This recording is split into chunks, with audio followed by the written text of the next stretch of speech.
Come up on 2020 ID. A tale of love, lies, videotape, and charged with premeditated murder, kidnapping, and poisoning. An explosive teenage love triangle that started in high school. We'd go out, we'd go on dates, we texted all the time. And ended in a shallow grave.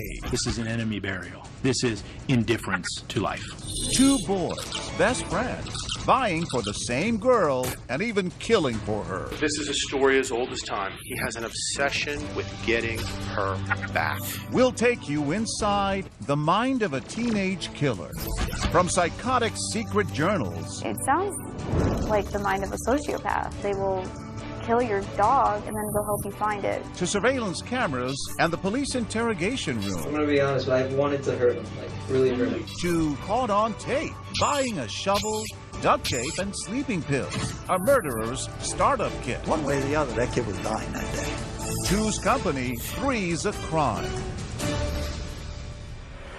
Welcome to 2020 on ID. I'm John Quinones. It's been said that love hurts, and a high school breakup may be the most painful of all. For many teens, going away to college provides a chance to heal, to get away, start a new life. But what happens when someone can't let go? As Matt Gutman first reported in 2014, for three high school friends, jealous rage would end in tragedy on a desolate patch, a world away from where this innocent love story first began. It's a twisting obstacle course through swamp and thicket. Still, Carlos Aguilar knows this rutted drive like a father knows the contours of his son's face. It's a route he's driven so many times, leading to the site where the body of his teenage son, Christian, was discovered. This dirt track is getting narrower and narrower. It's amazing that anybody found this body.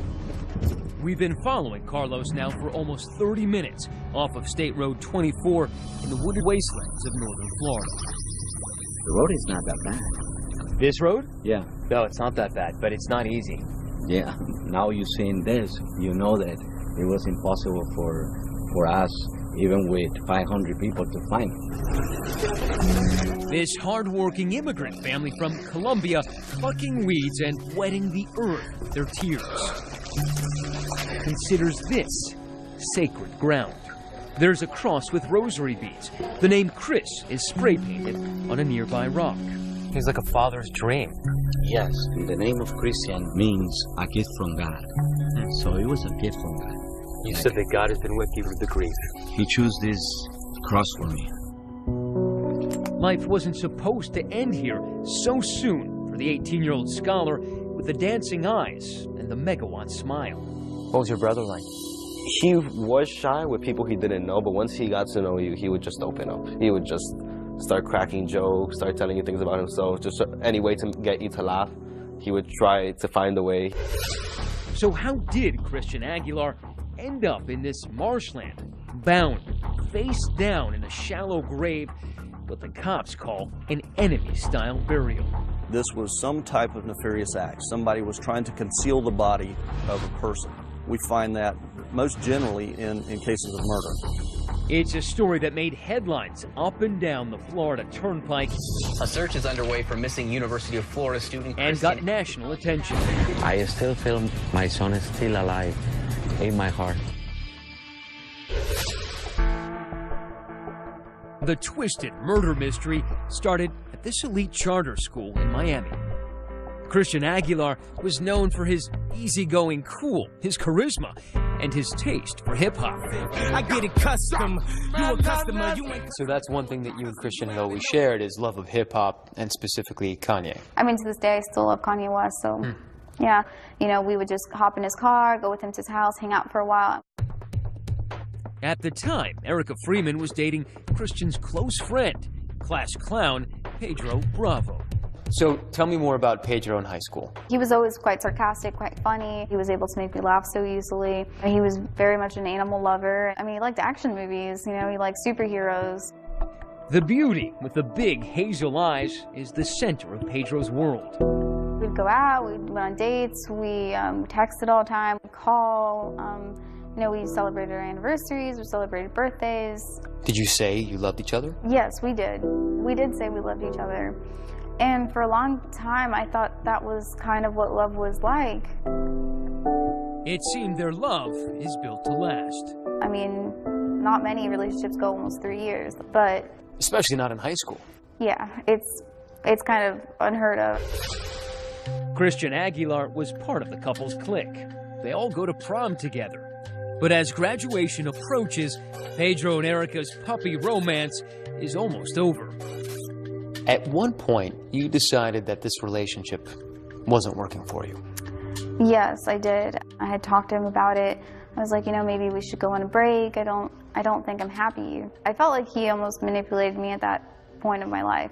Erica breaks up with Pedro, and abruptly, the class clown's laughter is replaced with tears. He was very emotional about it. He's very, you know, he cried a lot. He was very, I mean, it was not what I was expecting at all when I broke up with him. So when you broke up with Pedro, somewhere in your mind were you thinking, well, maybe I could start something with Christian? There's a little part of me that kind of hoped that, you know, Christian made me really happy and we had so many things in common, but a larger part of me was like, you know, it's never going to happen. She would leave Pedro behind to attend Santa Fe Community College in Gainesville and study biology. Coincidentally, Christian is heading to Gainesville also, but to the Swamp, home of the orange and blue University of Florida Gators. His future full of promise. He has a scholarship, gets financial aid, and plans to study biomedical engineering. And when he and Erica run into each other in Gainesville, suddenly sparks fly. It was crazy. We had these smiles on our faces from ear to ear, and I mean, we just looked at each other like with these dumb faces, like, is this really happening? Like, we kept having to look at each other, and we didn't even know what to say, you know? We just sat there in happiness. That sounds like true love in a way. I think we were soulmates. Erica has moved on. Her ex has not, abandoning his plans to study engineering at a college in Miami and moving to Gainesville to enroll in Erica's college. When is the first time that you realize, oh man, Pedro's in Gainesville? He actually sends me a text message, and I'm kind of thinking, how this doesn't sound normal, you know. No one just packs up all their stuff and moves to a different city, you know, so far from their family. For a girl. No, it wasn't normal. Neither was the journal Pedro kept, a brooding meditation on his quest to win Erica back. No one will stop me, he wrote. I will get out of Miami and into Gainesville, and I will get her back. I just was kind of like, oh my God, what are we going to do? Should we tell him? Should we not tell him? Should we, you know, should we just live our lives and kind of if he sees us or meets us or something, we'll worry about it then? 2020 obtained that journal and sketchbook, which would prove central to the story. In it, Pedro's personal and meticulous self-help plan to get rid of acne, whiten his teeth, and even wear a red shirt because he thinks it will be more eye-catching to the opposite sex. His handwritten musings winding around seemingly unrelated sketches of cartoon characters, monsters, and sometimes sentimental doodlings. They almost look like he could have been a cartoonist, you know? I mean, they were very beautiful pieces of art. His drawings, what kind of drawings were they? I just saw, you know, pictures of hearts. There was captions next to the hearts. You know, there were broken hearts. And hearts in tiny pieces. Adding insult to injury, Pedro now hears through the grapevine that his true love's heart now belongs to one of his best friends, Christian. The journal revealing his increasing anguish. I feel as if someone stabbed me and I bleeded out and died. I want her back, please, I'll give anything. It's September 7th, and this is the 34th Street Wall. Erica agrees to meet Pedro here. It's a place where for years UF students have come to paint graffiti, but this is an awkward moment at best because right away Pedro asks her if she's dating Christian. She says no. He confronted you with the pictures of you and Christian. He showed me a picture of me standing next to Christian, and I was just like, listen, we're friends, you know, we're hanging out, you know, we're not dating, we're just hanging out. But you lied to him. I did lie to him, yes. Why did you lie? I just felt like it wasn't the appropriate time to tell him that. You know, I don't want to push this kid at all. I don't want him to think anything, you know, that might throw him over the edge. But Pedro is spinning out of control. He's even been talking suicide. And then, curiously, he calls Christian for help.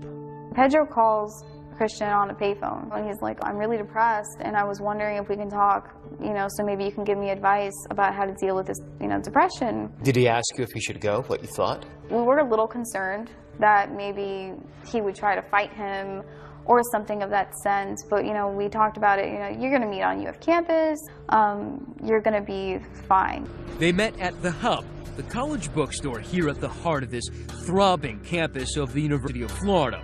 What happened soon after will change 3 lives forever. I started calling him, I started texting him, he was not answering. I was kind of like, well, you know, I got to do something, I have to do something. Stay with us.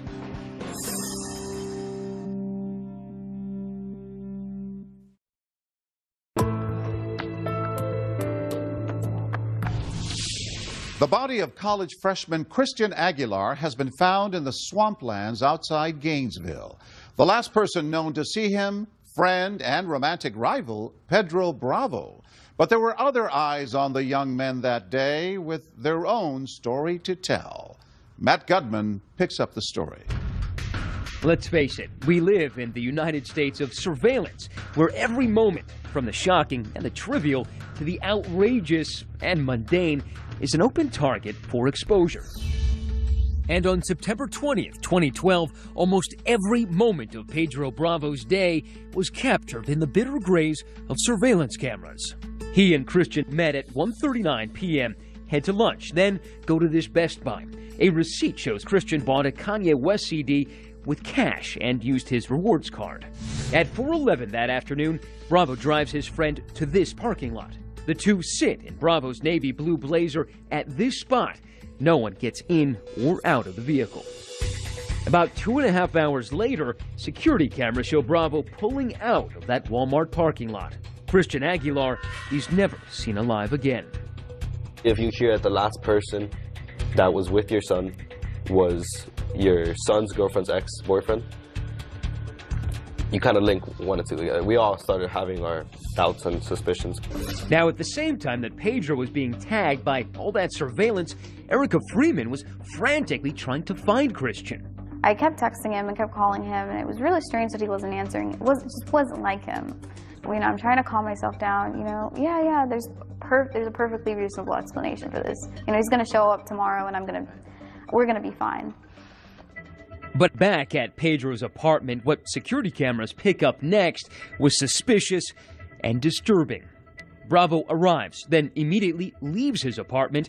Where he goes next is an issue of contention, because 30 minutes into his drive, he deliberately turns his phone to airplane mode. So he puts it in airplane mode where his phone is going to be detected. Ken Brennan is a private investigator hired by 2020 to review the case. He's sharp enough to know, you know, the police can triangulate cell phones. He's off the grid for about 5 hours before surveillance cameras capture him at a nearby McDonald's, picking up a Big Mac and a Dr. Pepper before finally heading home.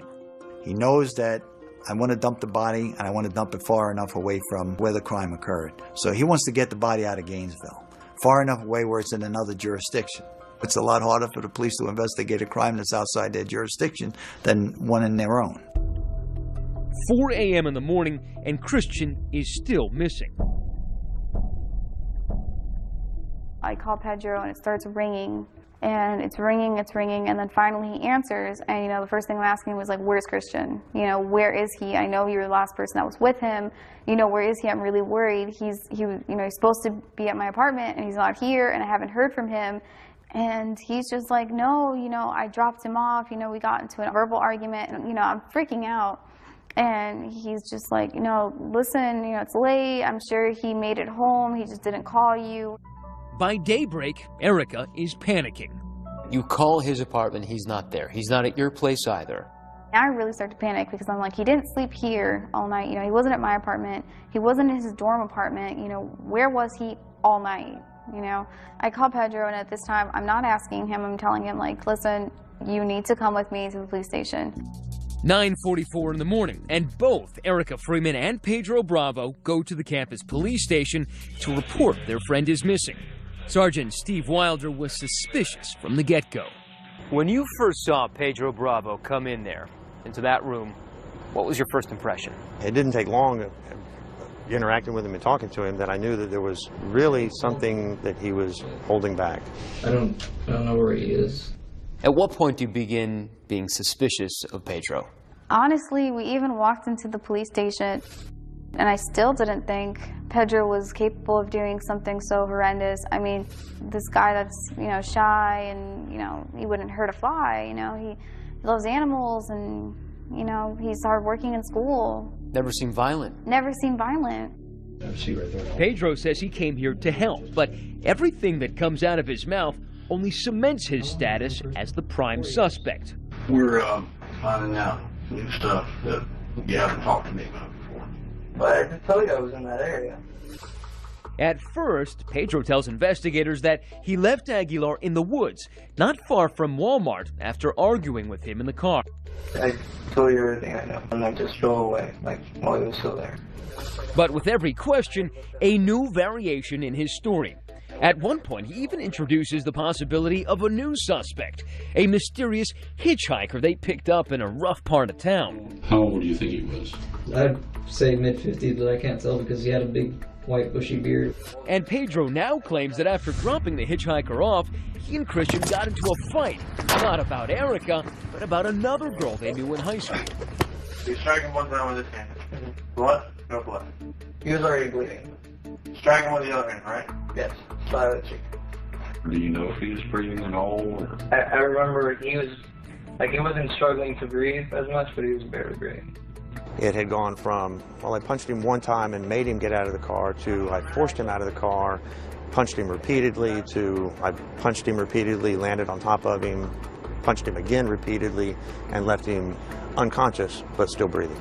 I'm going to be honest, I wanted to hurt him, like, really hurt him for doing that. He can see by his gestures and the motions that he's making that they both understand each other, where the suspect realizes, I'm with a guy who's been around for a long time and he knows what's up. I might be able to BS other people, but this guy knows better.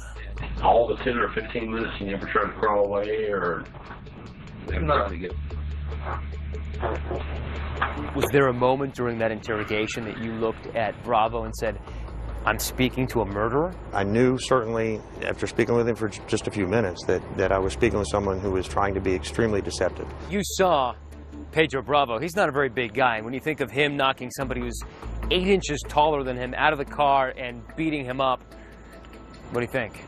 They have that old saying, it's not the size of the dog in the fight, it's the size of the fight in the dog. How much blood? Not much blood. How much blood? Because I was aiming more for bruises than for blood. Because I get squeamish around blood. Because the last time they took blood from me, I had a seizure. When he starts fumbling over himself and he starts coming up with these stories, they know they got the right guy. Now it's a matter of gathering the evidence enough to be able to arrest this guy and then ultimately to convict him. After 8 hours of interrogation and rambling answers, Pedro has still not confessed to any crime. But tellingly, he keeps referring to Christian in the past tense. He was a really good friend. We know that he's not coming back, okay? You know he's not coming back. Look at that again. A subtle but fateful nod of the head. And with that, the case against Pedro Bravo has begun. You have the right to remain silent. And so has the search for Christian Aguilar's body. Christian! It was the largest and most publicized search in Gainesville history. Hundreds of people, friends, family, volunteers, even psychics, combing 10 square miles of woods and ditches in search of clues. I'm looking for people's heart that can come and help me. I'm looking for somebody that can walk with me. That's the only thing God, today we come before you and we pray for the Aguilar family. Candlelight vigils pop up for the missing teen in Gainesville, Miami, the family's native Colombia. We had hope of finding him. I mean, it slowly started going away when you're reaching day 4 and 5 and there's no trace of him. So you knew that he was dead, but you were not willing to accept the fact that he was going to remain missing? Yes. 8 days after Christian's disappearance, even though no body has been discovered, the state charges Bravo with kidnapping and first-degree murder. It was strange for us to even come to terms with it, and as time went by, it was like nudging in the back of my head, you know, Pedro must have been involved, Pedro must have been involved, and it was sickening almost, just because, you know, we knew him for so long, and, you know, Christian was his friend, and I'm just there like, you know, crying, and we were just feeling like, you know, he's not going to come back. We're not going to ever see him again. Knowing that Christian's family and the love of his life are all in agony, Pedro still offers no information about his friend's whereabouts. Then, 22 days after his mysterious disappearance, 2 hunters in search of firewood found Christian's body in the swamplands 60 miles southwest of Gainesville. A body found east of Cedar Keep. The Aguilar family tells us they feel like it's their son. They tell me, you know, listen, the search is over. You know, they found him. Christian's gone. And I mean, now I'm starting to shake, and it was like this sense of relief, and at the same time this sense of overwhelming pain. When we come back, lights. 48 minutes. He uses his flashlight out there. Camera. You know he's not coming back. And courtroom action to prove how the young freshman taught himself Murder 101. Stay with us.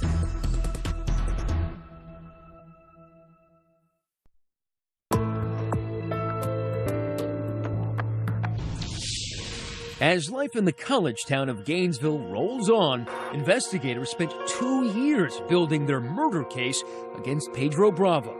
Erica burying her grief in her studies.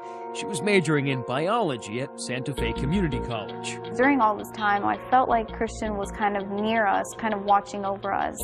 And I felt like he was there with us, trying to comfort us, trying to give us, you know, it's going to be okay. All rise for the jury. Let the record reflect that Mr. Bravo is present in the courtroom with his counsel. Be the truth, the whole truth, and nothing but the truth, so help you God. Yes. But when the trial finally begins, the defendant is very much on the defense. Charged with premeditated murder, kidnapping, and poisoning. His high school friend, UF student Christian Aguilar. In the trial of Santa Fe student Pedro Bravo. Pedro Bravo and Christian Aguilar were high school amigos. But all that ended when Christian swept Pedro's former girlfriend, Erica Freeman, off her feet. It was a very passionate person, very romantic. I love that about him. I love everything about him. I used to tell him, I was like, you know, the world's gonna end right now, and if I'm in your arms, I don't care. Now, Pedro stands accused of murdering Christian, and it looks like there's a mountain of evidence to prove it. With all of this evidence amassed against him, he's got a very narrow opportunity to tell a story that's even remotely plausible. From the outset, the prosecution pulls no punches, painting Bravo as a jealous rival plotting revenge against his former friend. This is a story as old as time, the classic story, the Cain and Abel story, the elimination of a rival, fueled by jealousy, hatred, anger. He has an obsession with her.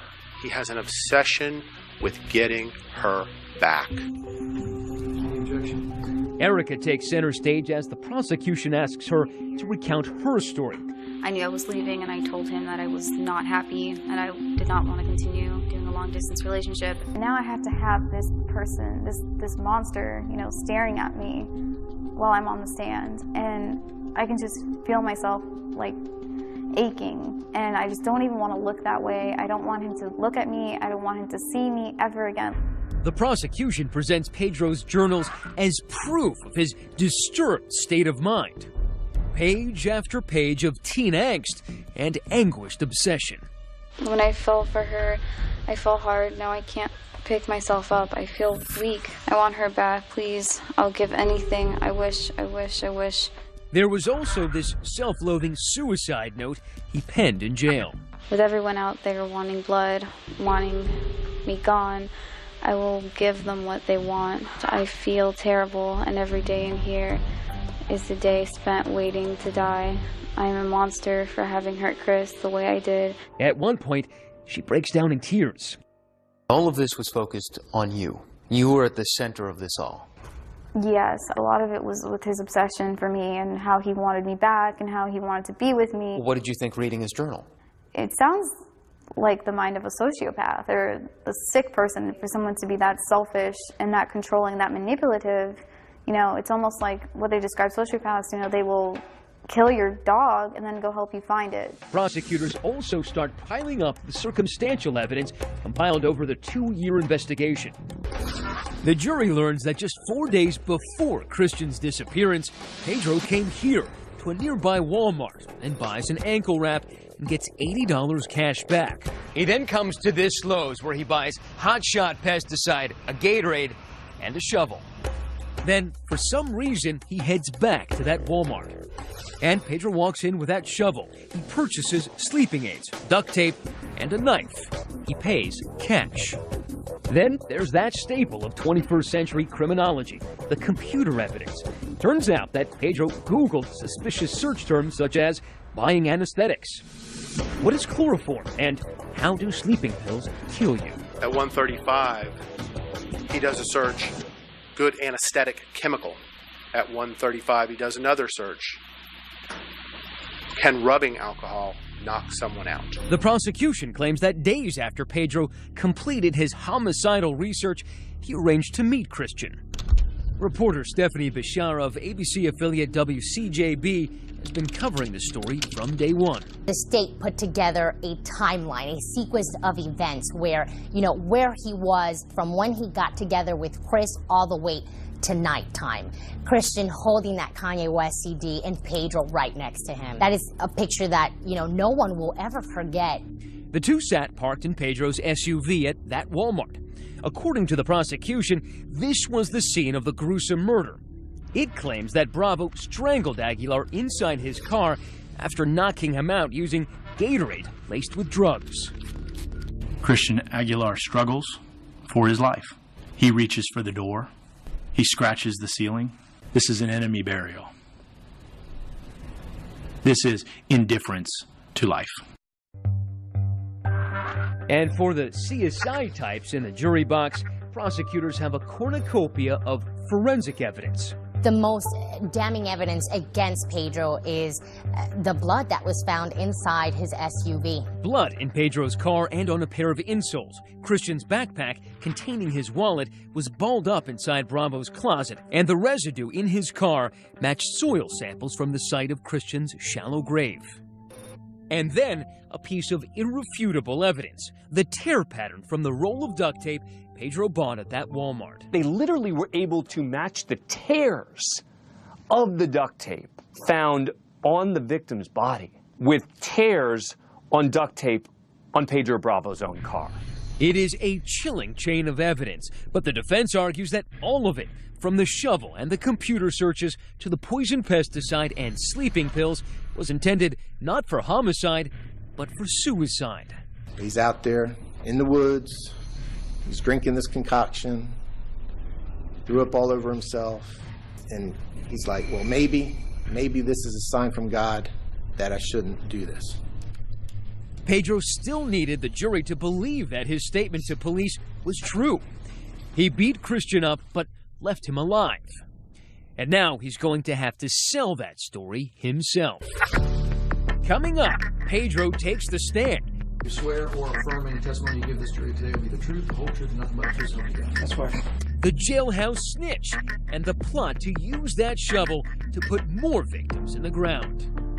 Stay with us.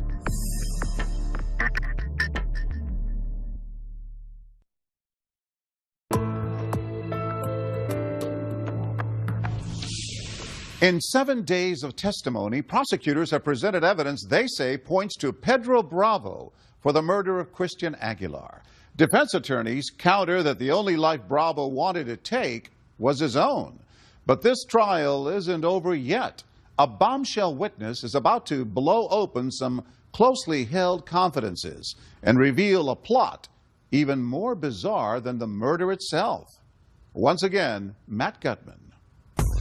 What would a hardcore gang member know about the intimacies of a teenage love triangle? In this case, prosecutors claim quite a bit, as they called to the stand a prisoner with the improbable name Michelangelo. With gun, drugs, and kidnapping charges to his name, he's a true Renaissance man of crime. Are you a convicted felon? Yes, sir. Do you know how many times you've been convicted? 9 times. The plot thickened with Michelangelo's testimony. The felon shared a cell with Pedro Bravo in the fall of 2012, and when they met, Angelo dispensed with the small talk. You know, I was like, you probably killed that kid, you know. And what was his response to that? He really didn't answer, you know. Later, when Bravo does speak, it's of his 2 main preoccupations, writing and death.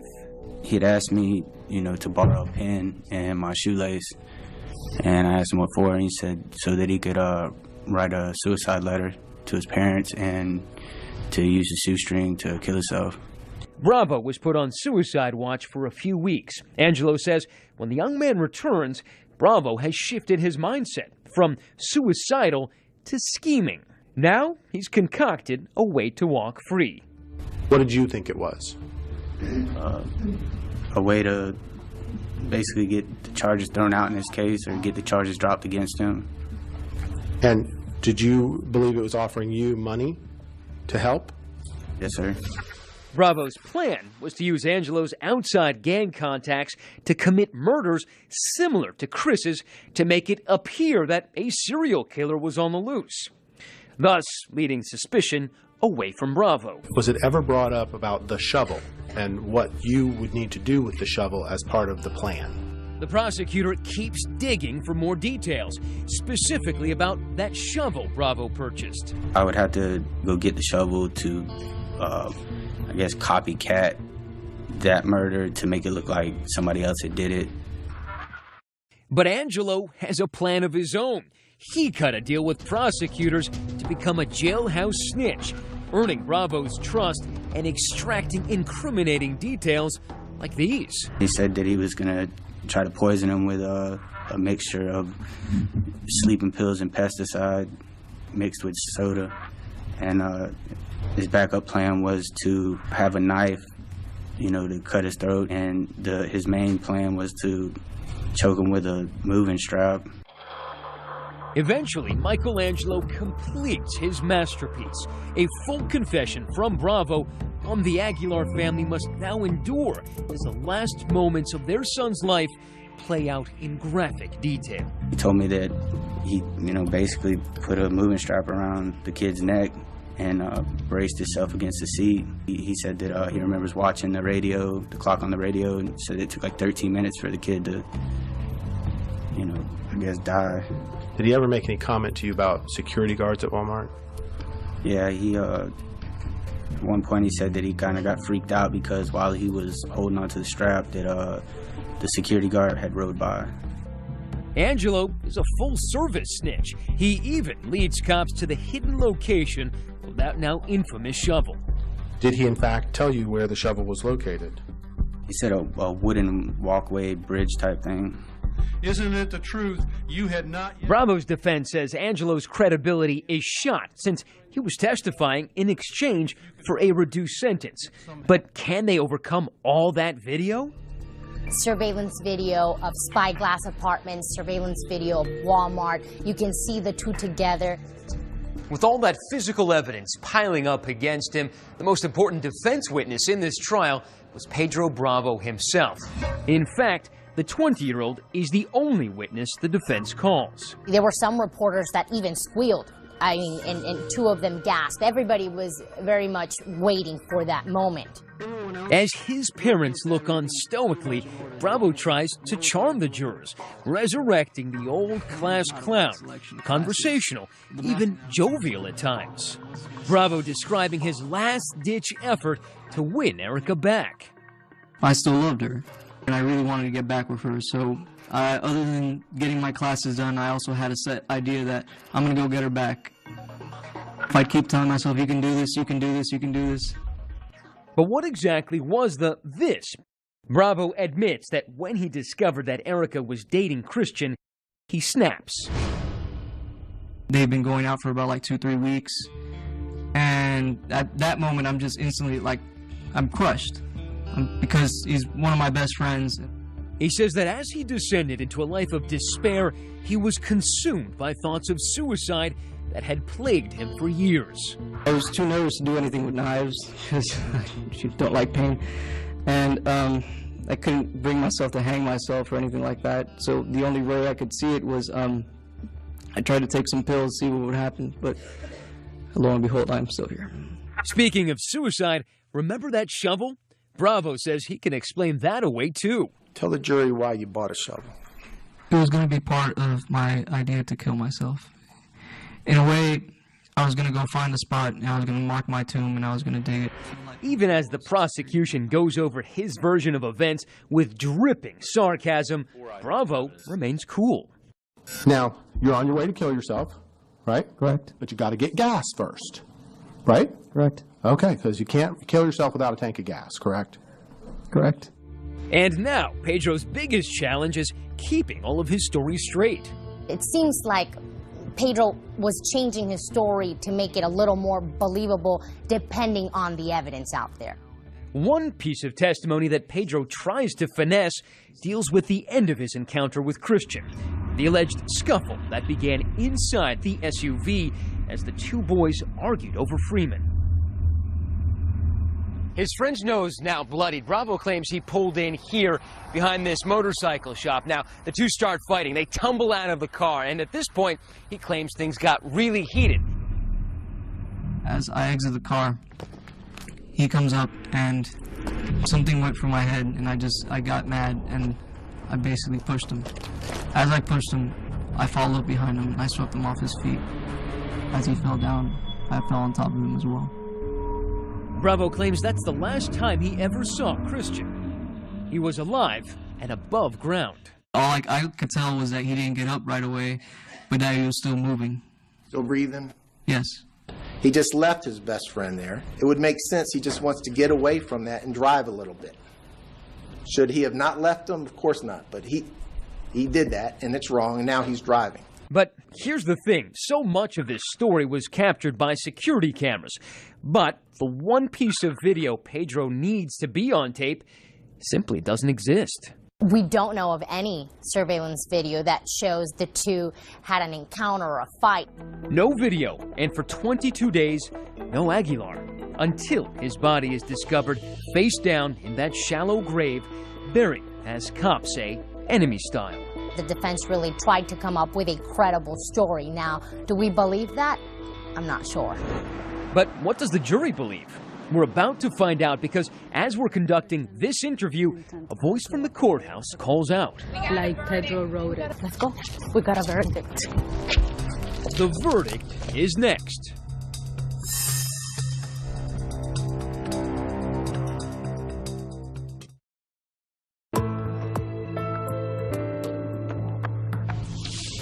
Judgment Day for Pedro Bravo. The Aguilar family hustles in for a decision. Carlos, the anxious patriarch, needs a moment to gather himself. Everybody is starting now to move back into the courtroom. Christian Aguilar's family has gathered here en masse. All day, Carlos has looked very calm. But right now, this is the tensest we've seen him. This is the culmination of 2 years for him. It has already been a long day for the family. Nearly 8 hours of closing arguments. The prosecution and defense taking their last shots at a jury of 8 women and 4 men. I think you'll find that the fight did happen at Strites. Find that the law enforcement did nothing to check out whether or not the fight happened at Strites. And when you do that, I think you'll find my client not guilty. The prosecution says Bravo's the mastermind of a murderous plot, reminding the jury of Pedro's police interrogation and his curious choice of the past tense. Throughout the interview, he says and refers to Chris was a good friend. He is the only person on the planet who knows that Chris is in the past tense. As the jury takes the case to the deliberation room, all the Aguilar family can do is wait. and worry. There's that moment when the jury's deliberating that you're just thinking, what's taking them so long? What happens if they find something? What happens if there is a reasonable doubt? There are 9 days of testimony and more than 1,000 pieces of evidence to consider. But after a mere 3 hours, the jury is back. We, the jury, finds as follows: as the defendant, Pedro Andres Bravo, in this case, as to count 1, the defendant is guilty of felony murder, first degree. Bravo stone-faced after being found guilty of all charges. The Aguilar family, always respectful inside the courtroom, takes to the hallways for a rare moment of catharsis. Alexander, how do you feel? I don't know. I can't really describe this. The judge said this is your day of reckoning to Bravo. Do you think life in prison is enough for him? I think that that's the maximum that he can pay for the life of my son. Later, they return to remind the judge of the toll this case has taken on them. I cannot express how our lives were destroyed on September 20 by the acts of Mr. Bravo. I cannot tell you or quantify the pain that we have going through. Their brief moment of relief comes to an abrupt halt as the killer gets one last twist of the knife. I know in my heart that I did not do anything to hurt my friend, to put him beyond that point and cause him to die. I know in my heart what I did, and I know God knows what I did. So I will take whatever sentence is given to me, be it life without parole, and I will do it. You know, this was a person we knew. This was intentional. None of this had to happen. This was your friend. This had been your former love. Yes, yes. It just makes it all so worse. This is your day of reckoning. Judge James Collock giving him exactly what he asked. As to count 1, I sentence you to natural life in prison with no possibility of parole. After the verdict, family and friends go their separate ways. The Aguilars once again making that long drive to that makeshift shrine in the middle of nowhere. And the former girlfriend, she still has her whole life ahead of her, just not the one she thought she'd have. I think we would have gotten married eventually. He was such a good person. He was just so kind and so considerate and so compassionate. I always feel like when I describe him, I'm never describing him enough, you know, like there's something missing. You know, you had to meet him.